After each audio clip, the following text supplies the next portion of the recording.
Nagtataka rin ba kayo na bakit dito sa Japan napakadaming mga Akiya na hindi naman binibenta pero ayaw ayusin?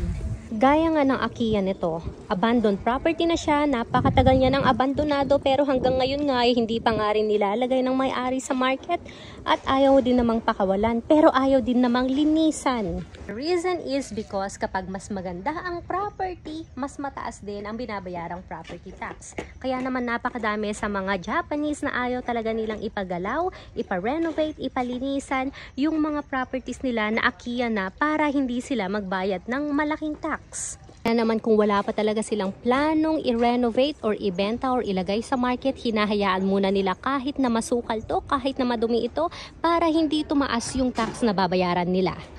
Kumbaga, kapag mas malinis, mas maganda, mas malaki, mas mataas din ang value. Kaya naman, mas mataas din ang kailangang bayarang tax. Karamihan po talaga dito sa Japan, yung may mga Akiya na, mga old people na talaga ang mga may-ari. Kaya naman medyo menduksay na sa kanila ang magpa-renovate pa. Kaya hinahayaan na lamang nila.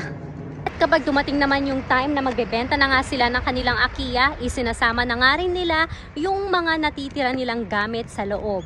Kahit na mas mura nilang babayaran, less hassle din naman sa kanila. Dahil karamihan sa mga Hapon, gusto talaga nila ang convenience. Anything na menduksay para sa kanila, lalong-lalo na kapag old age na, medyo ayaw nila yon. How? Interesado ka bang bumili ng Akiya properties dito sa Japan? Comment down below. Good morning, blessing!